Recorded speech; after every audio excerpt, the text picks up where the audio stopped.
Before we begin, here's how to earn continuing professional education credit for attending this session.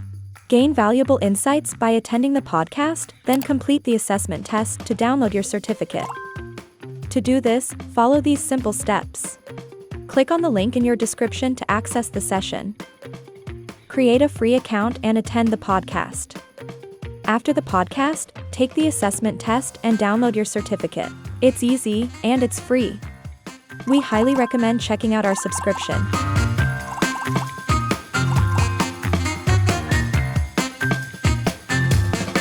Let's get started.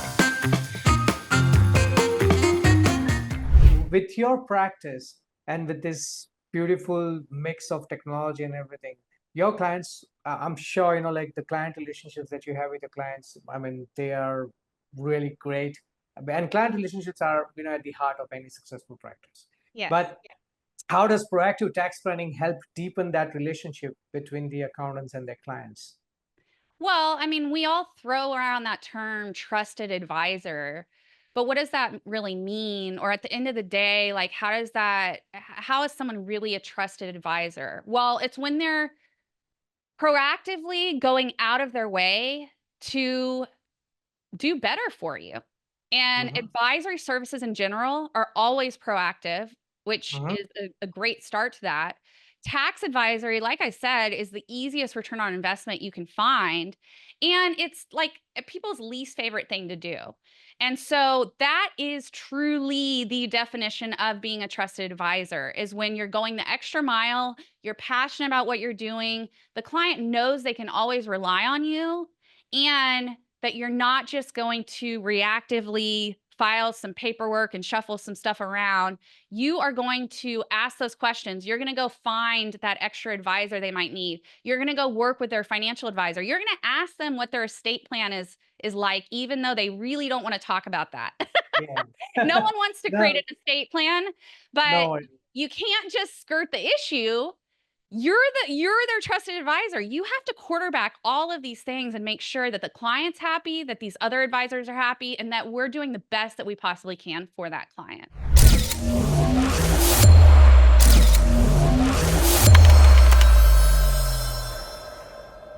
Hello, everyone, and welcome to today's episode of your favorite podcast, We're Trying to Figure It Out, where we explore the more exciting and innovative trends in the world of accounting, tax, and finance. I'm your host, Saul, and today we are joined by none other than Dr. Jackie Meyer, CPA and founder of TaxPlanIQ. Jackie is known for revolutionizing the tax advisory space through proactive planning and cutting-edge AI solutions. We'll dive into her journey, her development of the ROI model of value pricing, and the impact of AI in accounting. Jackie, thank you so much for being with us today. Thank you so much, Saul. I'm really excited to talk about all of those things. Absolutely, absolutely. Well, before we get into these exciting topics of tax planning and AI, let's start with a bit of your background. Can you share us the journey that led you to create TaxPlanIQ? Sure. Wow. Okay. So it's been quite the journey. I recently wrote a book to wrap up my doctorate, and I was able to kind of reflect back on my life and see how all the pieces come together. I highly recommend it for anybody that's like, how did I get to today? Right. But my undergrad was actually in finance. I knew that I didn't grow up with a lot of money, but I wanted to be able to take care of myself. And so a business major was going to do that for me. I worked full time throughout college. And so I was very distracted all the time. I mean, I was a loan officer for a short period of time. I was a waitress at Fox and the Hound. That was not for me. There were just a lot of odd jobs here and there. And I started working for a really small CPA firm in Fort Worth, Texas. And he had me start doing tax prep. And a light bulb went off of me, or the passion went off of me. And I was like, I love magically finding money for people and figuring out where there's deductions, credits. It's like the weirdest passion, but I Yep. fell in love with it. And then I went back, got my master's in accounting and taxation. and Mhm. then ended up starting my own firm. And I ran my own concierge CPA firm for about 12 years. I sold that in 2022. I Mhm. started TaxPlanIQ during COVID, which is a tax advisory software for other accountants and advisors. And here we are today with an 8-figure bootstrapped valuation. And I've got a team about 15, and we're just loving life. We are loving seeing the impact that we're having on the industry. Wow, wow, you had an amazing journey. So, how has your experience running a CPA firm shaped your approach to tax advisory services? Oh, it was everything. I've struggled with all the problems that the typical accountant and advisor do. Burnout, ended up getting diagnosed with chronic fatigue, which is a real condition. I've had people laugh at it when I say that. They think I'm joking, but no, it's for real. And that was after having kids because you can't go from those crazy work hours, middle of the night work hours during tax busy season, have children, have a family, and then expect to continue that. It's just not, doesn't work. The math doesn't work. And Mhm. so I experienced burnout. I experienced the chronic fatigue diagnosis and a lot of investment in my own health to get better. And I realized something really fundamental had to change about my practice. It was very traditional. I was a multi-service firm. I was a small firm. And I didn't really want to delegate much. I wanted to micromanage everything. And so I made two big investments. One was a coach for myself to help Right. me reevaluate the entire firm. Who am I working with and why? And a second thing was team members. You have two choices. One, you can do it alone and you're only going to go so far. Or Yep. two, you hire a team, you trust the team, you delegate the team, and you take the firm that much further. And that's what I wanted to do. So Yeah. those were kind of two big investments that I made. I completely transformed my firm, leading with tax advisory.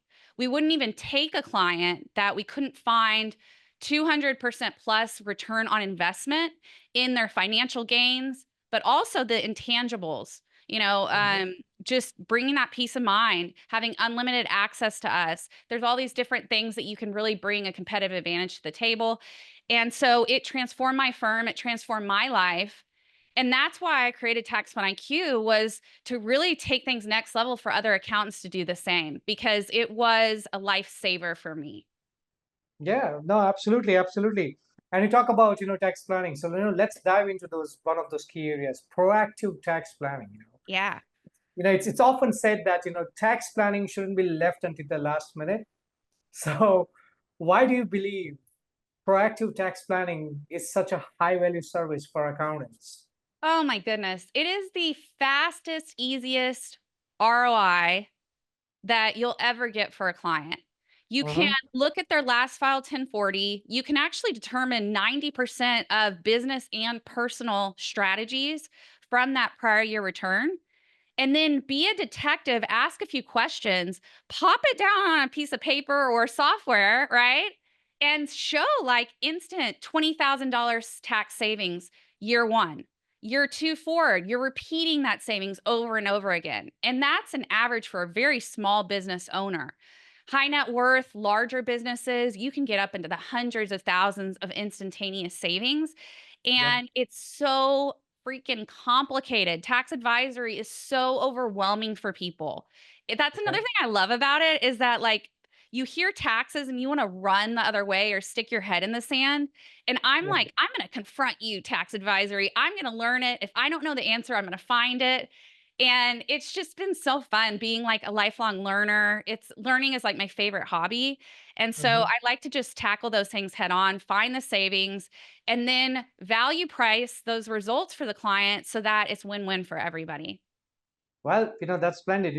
Could it be possible for you to share an example of how early tax planning has made a significant impact in one of your clients? Oh, of course. Oh my gosh, there's so many. My firm was very boutique. At the end, I had 56 clients and I was able to still sell for 7 figures, which was really a blessing. In 2022, right before all the private equity stuff started ramping up. But it's because of the tax advisory, the subscription based pricing that we did and whatnot. So, oh gosh, what's one example? There's just so many. I know. It's like, just tell us one. I remember a client that was going to sell their company. This was a Okay. client that came to me and told me they had started their business that year. And they're like, I'm going to make $1 million this year. And I'm like, yeah, right. 99% of companies do not hit that in year one. And this guy Yeah. did. Mm-hmm. And he is like one of the smartest people I've ever met, has one of the most amazing stories. But I was like, I'll believe it when I see it. Well, it happened. He grew so fast. He Mm-hmm. developed a software product alongside this consulting company that he was doing. And he started getting these huge offers in. Software is valued, what, 8, 10, 20 times, sometimes more than your annual recurring revenue.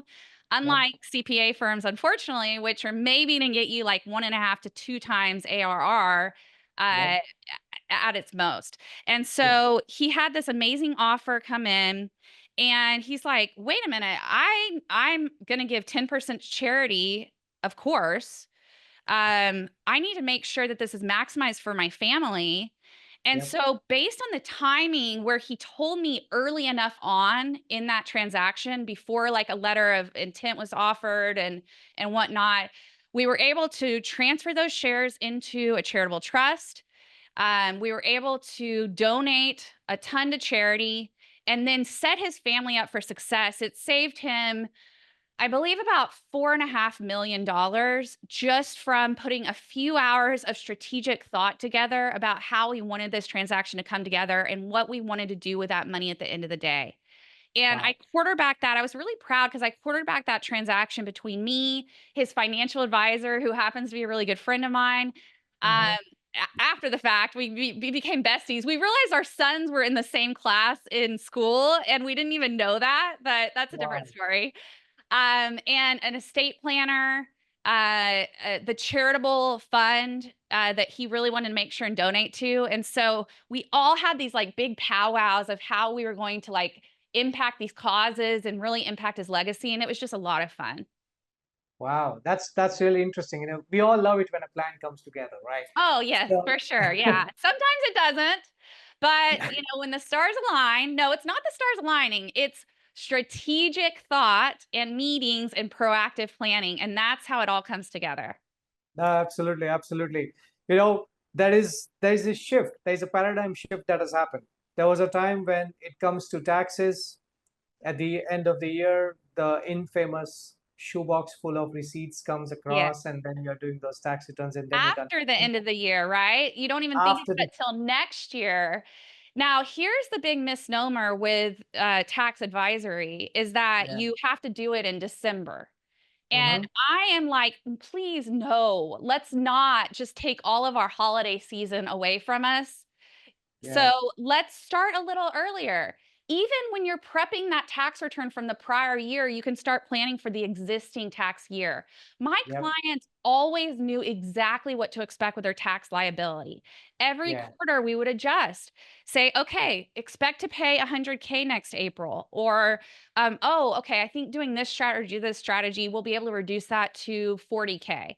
And so it Right. was so nice for them to always know that, because if you've been in the situation where they don't know that, and then they go in, get their tax return from you, and are like, I owe $70,000, and you feel like you're the worst, like, scum of the earth because you didn't tell them early enough, but they didn't tell you any of that information until then, right?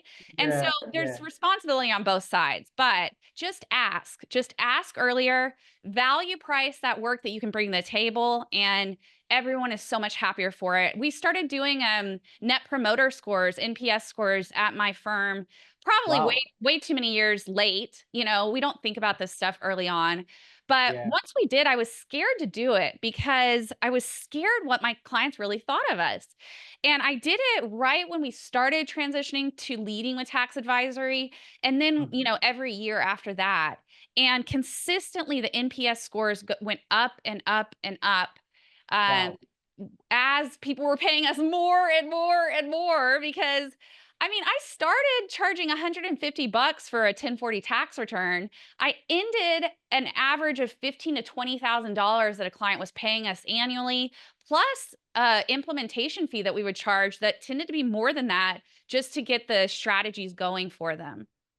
Absolutely. I guess, you bring up a very interesting point from that traditional approach of charging per return to creating this value-based pricing, which is, I think, a unique model that you adopted, the ROI method of value pricing. Yes, yes. Yeah. So let's discuss about that. It's a game changer in how accountants can price their services. It's been talked about. But how does this method help accountants communicate the value they bring to the clients? Yeah. So something really exciting is coming in the next month or so. Uh-huh. I've been using this pricing method. I created the ROI method of what I call value pricing, but we might just get rid of the value pricing because I know people are kind of fatigued with that word. They're like, oh, what does that mean? Yeah. This is a true calculator. This is a Okay. tool that you can plug in your numbers and get a Mhm. weighted average of different factors to figure out for the client. And we have this in TaxPlanIQ, but I'm actually co-releasing it complimentary to one of the world's largest accounting societies out there. And what that's going to do is going to be transformational to our industry because there has never been an exact calculatable or measurable method out there, and that is what we were bringing to the table. So I'm really excited. Now, let's take a step back. What's the history of how we bill? Well, in the Absolutely. 1920s, attorneys decided they were going to bill by the hour. And so Hmm. around like 1940s or so, accountants are like, well, I don't have a better idea. So I think we'll just copy that model and we'll be all the better for it, right? And so it Uh-huh. was all about, okay, well, I started at a 50 an hour, then I'll go to 100 an hour, then a 150 an hour. But then technology started coming into play. Hmm. Knowledge started coming into play. We have so much knowledge now and power. And the Hmm. technology that we use makes us that much more efficient. And so something that would have taken us maybe 20 hours before maybe only takes us one. And that severely undermines or undercuts that hourly value. And it doesn't align the value you're bringing to the table with what you are offering to the client. In fact, you want to minimize the hours that you spend on a client because you don't want to overbill them, right? So Yeah. the ROI method is from the very first interaction with the client, you Mhm. identifying financial gains, financial savings, whether that's reducing their operating costs or increasing their accounts receivable turnover that maybe produces 20,000 more a year for them, or the tax savings, which I think is the easiest ROI in it all. It's very easy to say, oh wow, you can contribute 100K a year into a retirement plan. Your effective tax rate is 30%. That's 30K of annual tax savings every year, right? So you Yeah. add that all up. Let's say that that comes out to 50K a year of tax savings. And then you take about, it's like an ROI approach of between 100% to up to 500% or more in the value you can bring to the table. So if the engagement's really easy, complexity is low, risk levels low, the intangible benefits you bring to the table are low. That's like unlimited email assistance or 4 meetings a year or whatever package type offering you want to bring to the table. You put those together and you're like, okay, that's all really low. This is going to be an easier engagement, but I found them 50K of financial gains. We'll price that more around the 400 to 500% return on investment line. And so that's what, $10,000 maybe around for a price Yeah. point. That's still 10 times more than what you would have priced before if you went the old fashioned way, right? Correct. You Correct. meet with a client, you look over their stuff, you give them, you're like, okay, it'll be about $1,000 for me to prep your return. I put no strategic thought into this for you. And everyone's like, ugh, I hate this transaction. I hate dealing with my accountant. I don't want to do this. Right. And that's when they come in with that shoebox the last minute before busy season. So Oh, you're yeah. flipping the script. You're making it so exciting from the beginning. You're like, I can save you $50,000 a year. I'm not going to guarantee that, obviously, but what I can guarantee is your satisfaction in us. You can tell how passionate I am about bringing this to the table for you. this is not going to be a boring old-fashioned transaction for y'all. This is going to be a transformational relationship where we impact your bottom line, your legacy for your clients and family. And you're going to pay us $10,000 a year, or maybe a $10,000 implementation fee, but you're going to get that 500% ROI. And I'm going to show it to you every year what I'm bringing to the table, and then maybe even bring some new stuff to the table for you next year. And that's Yeah. how the ROI method works. It is just so win-win. I'm so excited to get it out there. I've had it out there for years, but I get these excuses or maybe just misinformation about it as to why people won't do it. And Mm-hmm. really, one is they think it's a contingent fee, which is a no-no for CPAs. So let me Mm-hmm. clarify that. This is not a contingent fee. A contingent fee is pricing on the back end based on the tax savings that you show on the return. We are not Right. doing that. We are Okay. value pricing up front based on the value proposition and then a lot of other factors, right? The complexity, the risk, the intangible benefits. So there's a lot of holistic things that we're looking at here, not just the financial numbers, but the financial numbers is what gives you that tangible ROI that you can talk about and really excite people about. So no, it is not a contingent fee.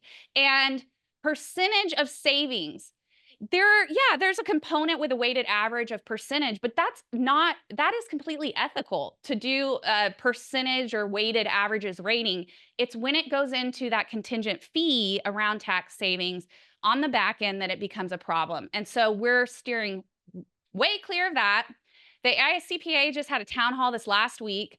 I heard them in their Q&A and I reposted it on my LinkedIn that no, that is not a contingent fee. You can value price upfront for savings. Just don't guarantee it. You're good to go. And so yeah, next thing we know, we'll have a big old release or re-release of this method. And I'm hoping to really truly impact the whole profession with it. Yeah, and I guess, once the client gets used to it, the conversation becomes more proactive itself. Like if there Yes. was a change happening in their life or they're really considering something, they would give you a call before, like, is this a good move to do or not? And it just adds in. Exactly. And that's what's rolled into that value priced amount. So, the 10K upfront in that example, let's say it's about 10,000 a year. And they can call you anytime. They're going to text me when they are buying a new car just to see what the best model is. We know an SUV, tax accountants know SUVs are better for depreciation Yeah, than yeah, non-SUVs. It's those yeah. little things, but they don't actually bother you about things that you don't want to know about. No. They're very respectful of your time because they see Yes, your passion, they yes, see your worth because you're yes. charging more than probably everyone, all of your neighbors down the road. They're going to Right. respect that time. And of course, you can adjust for PITA fees, year to year. If they're constantly coming to you about the little things that maybe don't matter as much, you can always Yeah. up that value a little bit more. But yeah, they really don't take up too much of your time. They really ask you the things that you want to hear from them about, and it makes that relationship so much better. Well, when you were talking about the history of value pricing and where it's been, you mentioned technology, and I know, have been a great, technology aficionado yourself. So let's talk technology and specifically AI, because that's something Yeah. that's everybody's talking about it. And a lot of people are also saying that, I mean, I see these videos about people saying that you should probably start using AI for your tax advisory. I don't know how much impactful is that, but Yeah. how do you see AI transforming the tax advisory services? I So, have a really, really unique perspective because we have gone through 3 different iterations of trying to integrate AI into my software, TaxPlanIQ, for advisors this year. uh-huh, No one knows what they're doing. AI mm-hmm, is very inconsistent. It mm-hmm, is the latest model with ChatGPT o1 that's in preview yep, mode right now has an IQ of like 120. So it's mm-hmm, pretty darn good.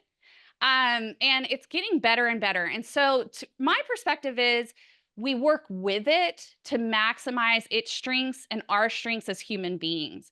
And we don't try to ignore it because that's going to make you really inefficient. but recognize its weaknesses as well, just like you and I. I mean, don't come to me to talk about like what kind of car you love or like Jaguar stuff. I know nothing about cars. Like that's not my thing. And so Yes. you don't ask me a ton of detailed questions about that. But hey, that Yeah. might be your thing, Saul, right? So I would come to you. Same thing with AI. Between me and AI, you can ask me those human questions, those gut feel reaction things, those things that require emotional intelligence that AI will never have. Well, never say never, right? Yeah. Um, Yeah. by the way, I just saw this movie about this robot that it was like made me cry so hard. I started out this movie with my kids. I can't remember the name, but hopefully people that are listening or watching know it. And it just came out, and I was like, looked over at my husband like, this is going to be the most boring movie of my life. It's about a robot that lands in the woods and is like trying to take care of animals. And by the end, I'm like bawling, which I'm not a crier. And the robot had formed this like emotional attachment to this little baby duck, and it had learned how to like raise it as its own. And it was just like this really, really insightful movie. So check it out, y'all. Google it, figure it out. But yeah. Yeah. Yeah. So Yeah. that's why I you mean, say never, right? Yeah. never say So never. They are training that. They are training that. But yeah, like yeah. AI is here to stay. It's here to Mhm. make our lives better. In fact, there is AI, then there is value pricing. Yes. I mean, I happened to speak to Jodie Potter a few weeks back. I She just spoke. talked to her today. She Oh, you is did? the best. I love her. Yeah. Yeah, we talked about this, and she had this very unique perspective because somebody asked her that there was a time when we had to do compilations and everything, and it took us hours and hours, and now because of AI, we are able to do it in 2 minutes or something like that. So Yeah. should we put that on the bill? Should we put what on the web? Like that we're using AI or what? Like the 2 minutes of AI that we use for Yeah. creating a compilation report that usually would take hours or maybe days, and for which we were charging maybe $2,000, should we still put it on the bill? Because although we did it in 2 minutes, we still did something which was worth the work of 2 days or Yeah. I something. mean, my answer would be yes, but that's because you have to combine that information overload that AI can give you with all those other factors that we just talked about. So, based on my experience, my, 20 almost 20 years in this industry or profession, I can take what AI says and then reinterpret it in my own way or tweak small things that could really make a huge impact on the client. I mean, today I was just doing a long form social post for LinkedIn on my 8 favorite tax strategies for capital gains. So Okay. I had done this one-on-one coaching call with a user of TaxPlanIQ last week. I got that transcription because I knew Mm-hmm. we had talked about a particular case study there that where I was like going through every tax strategy that I love. And talking about it with that person. And I copied and pasted that into ChatGPT. I said, hey, what kind of social ideas do you get out of this to like for people to bring a lot of value? And so it produced actually 3 strategies when really we had talked about at least 8. And so it's Uh-huh. those tiny little tweaks that you're like, wait a minute, there was a lot more to that story than what you brought to the table. Let's really deep dive into it. And so knowing how to prompt the AI and knowing how to compel it to give you more is really an art in itself. Um, Mm-hmm. so yeah, I think that there's still a lot of value in what you can do by using technology, using AI on the back end. It's not about that. It's about the results you bring to the table with that experience and knowledge that you have too. No, well, that's interesting. And you mentioned about, incorporating AI into TaxPlan IQ. So would you mind just Yeah. sharing what in Yeah, what ways so is we have a chat bot. Her name's Jane, Jaine. And so she's uh-huh. kind of like the smartest tax manager that a firm could ever have. So you can Uh-huh. interact with her on any of the 130 plus tax strategies that we have in our library. She can point you to our knowledge base. She can point you to templates. She can actually do some baseline calculations around entity selection or things like that. And so Mm-hmm. that was kind of our first like, okay, I've this technology is so cool. I've got to get it integrated somehow. That's Yep. like the easiest approach to do. Now, Uh-huh. second phase of that, where we did run into some trouble, Hmm. is automatically suggesting tax strategies off of the client's individual tax return. So Oh, we're at a point today, this morning, I verified we have released to where we can identify 50 tax strategies just off of someone's prior year tax return for our advisors in TaxPlanIQ, which is pretty revolutionary.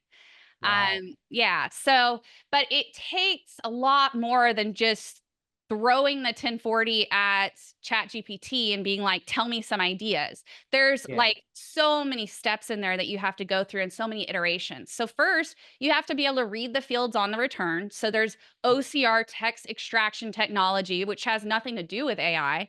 Then there's this kind of data validation, these if-then formulas. So I had to come up with these like, how do I figure out if a strategy applies for a client? Oh, if Yep. this, then and that, or that, like an Yep. Excel, a whole Excel Yeah. formula in your head, which is so fun to me. And Uh-huh. then I translated that. And then we brought in AI just for one aspect of that to kind of add on top of that. So it's like, Uh-huh. okay, here's the if then. It's a very practical, logical formula. It actually doesn't need AI for that. But Uh-huh. AI can fill in the gaps or answer questions about that interaction, right? And so Yep. that's what we did, and it's really really been a fun ride. It's been very expensive, and we made some mistakes. We failed and had to, overcome, but I'm feeling really good about it today, and I'm excited to see what the next kind of layer of innovation is this next year because we've seen it all over just the last 1 year with natural language processing, large language models, and I can't wait to see what's next.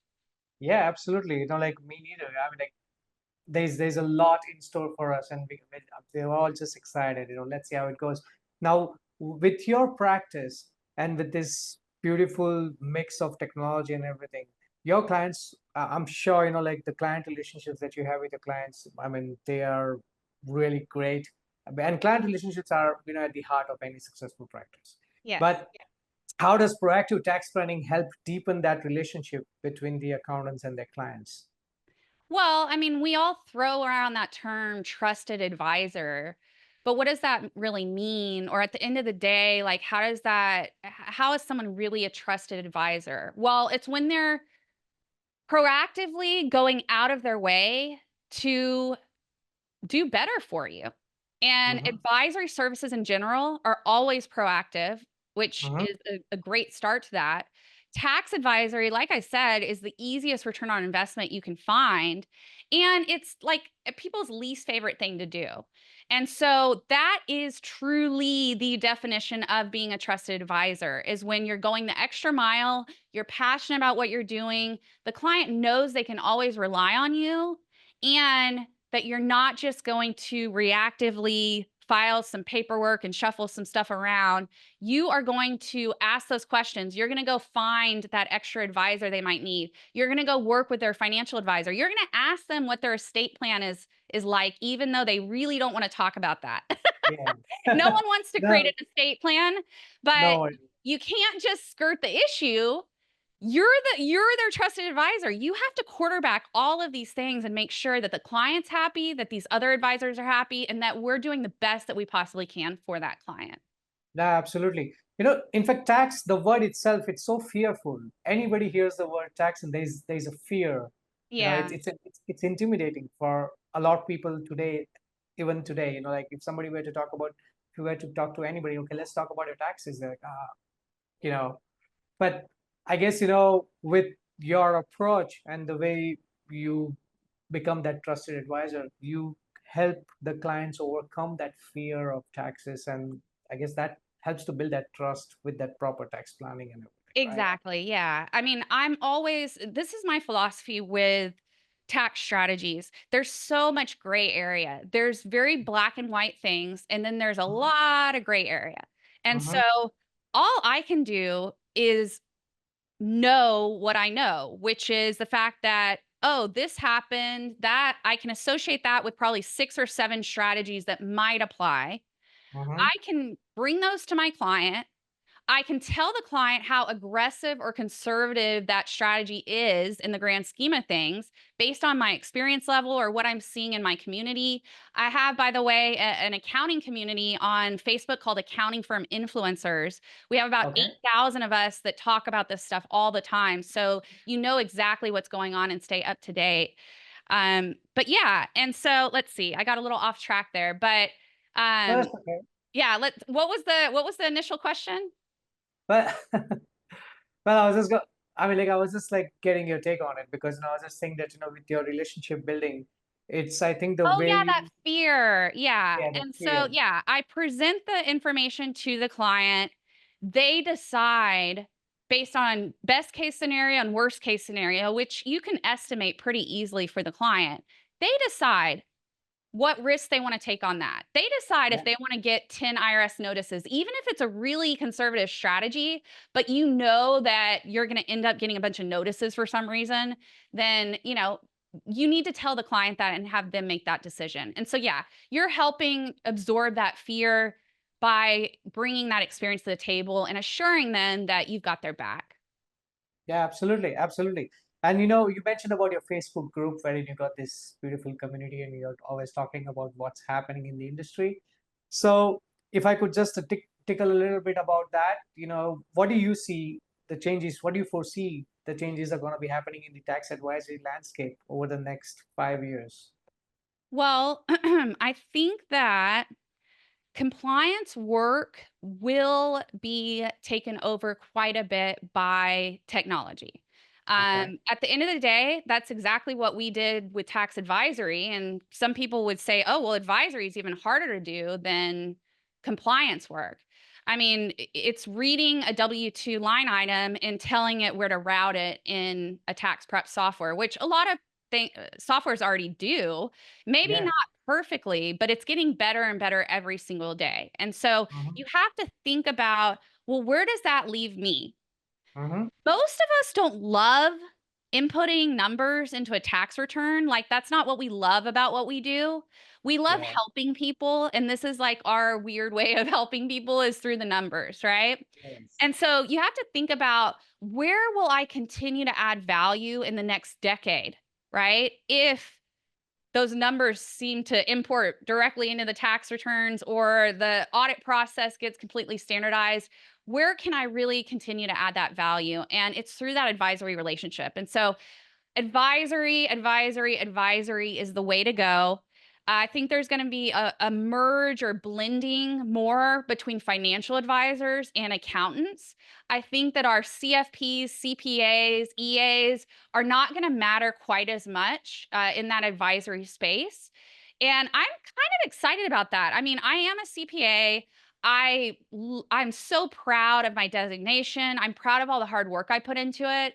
But 10 years from now, I don't know if that designation, unless we make some significant changes to it towards advisory, that designation is going to matter quite as much, because you don't need it to do tax advisory, to do any kind of advisory at the moment. So Yeah. you've got to figure out your place in that advisory world and start moving towards it. Well, I mean, it's a competitive world and things are changing. Technology is moving at a fast pace. So for accountants who are looking to stay competitive, and especially when you're talking about advisory.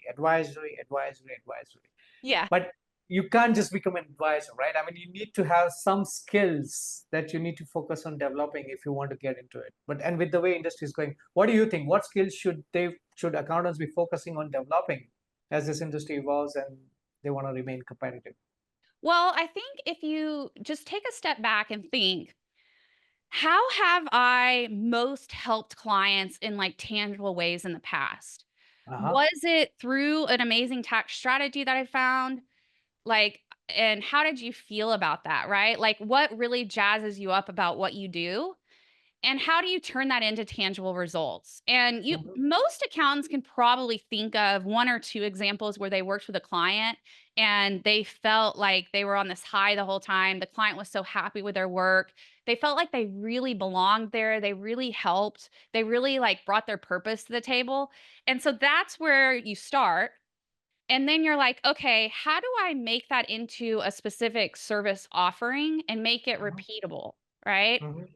And so whether that's uh, specializing in construction companies and their work in progress WIP, there's a lot that can be done there. You can save people hundreds of $1,000s there. So you can really narrow in on like one, two, three things. Don't be a jack of all trades. Find what those like few things are that you can really, really show a tremendous value in and just like go for it. Bring it to the table for like one client or one potential client. And then you'll get that confidence to repeat it. You'll learn how to standardize it in your own firm, and then you'll be unstoppable from there. Well, you earlier on mentioned in the conversation about how you also went through that transformation of doing everything yourself to learning to trust a team and delegating it. And Yeah. now with AI coming in and you mentioning, and also we are seeing that, AI is now learning and it's kind of trying to make our lives easier, in one way. But then there's always this fear, there's this discussion that everybody's it's going to replace a lot of humans and their jobs and everything. It's a job killer, it's a career killer. But I mean, like, I always love to know your views on it. That what do you see? What is your take on that? Well, it reminds me of this AI CPA thought leadership forum that I went to last year in New York. Uh-huh. We had an executive from OpenAI come talk to us, and it was so like I was like fangirling out about it because you don't get to see the inside of like what the executives at OpenAI are doing and their thought Yeah, process. And he yeah, said something so interesting. He believes that 10 years from now, he will be playing volleyball with his kids for like 4 hours a day while AI is automating all of his processes, but that it's going to be okay because you'll be able to do more of the things you love and more of your hobbies and aspirations while also still getting that work done that you're expected to do or manage as a human being, right? And so that what a world that would be, right? Where we're all yeah, just like doing hobbies for a living and everything's automated for us, but yeah, it's kind of hard to imagine that at the moment, but I yeah, think we will work more and more towards that. yeah, And I think that would be a really fun society. I mean, I'd love to have people sitting around brainstorming how to solve world hunger or other problems like that and really going after it, more philanthropical stuff versus all this nitty gritty data entry and junk that we have to deal with every single day. No, it's true. It's true. I wouldn't deny, since the dawn of AI and especially since ChatGPT has picked up, initially it was difficult. I mean, the first moment was wow, wow, this is what it's doing. Yeah. Then you realize that, oh, it's not so perfect. Mhm. There's a lot to be learned. Then you realize how to use it, how to make your life better, how to make it easier. Like, you're literally transforming your thought from working hard to working smart. You Yes. know, you're getting there, and I guess that's exact, and I completely agree to what you're saying. To be able to get that time more to love doing what you love doing, just our following our hobbies and dreams. But this has been great. Well, Jackie, this has been an insightful conversation, so thank you for sharing your expertise with us today. But before we wrap up, can you share your final thoughts on the future of tax planning and advisory? It's the next big thing, y'all. So, jump on the train. Let's get this moving. I'm still looking for all my peeps out there that love this stuff. There's not enough of us. We need a lot more people doing it. It is so rewarding as a profession. So yeah, I mean, go to my CPE, learn. I'm doing a monthly overview session on different tax Yes. themes that will help you move towards tax advisor on my CPE. And so Yeah. that's a great source for just kind of dipping your toes in the water, getting started. But yeah, just start somewhere, figure out what you really love about it, and go for it. And I'm here to support you along the way. Yeah, absolutely. And before I let you go, the TaxPlanIQ software, uh, where can our listeners learn more about TaxPlanIQ and the resources that you offer? Yeah, thanks for asking that. So taxplaniq.com, and we have a new subscription level called a growth plan, and Mhm. it is significantly cost effective, but includes 5 hours of CPE for up to 5 users at your firm. We go everything from how to sell, how to implement a plan, the tax technical side of things, and we are seeing tremendous results. People selling tax plans for 70 grand, or someone selling 3 plans and making over 150K.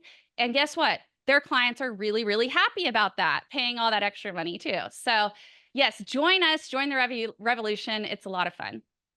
Well, talk about ROI.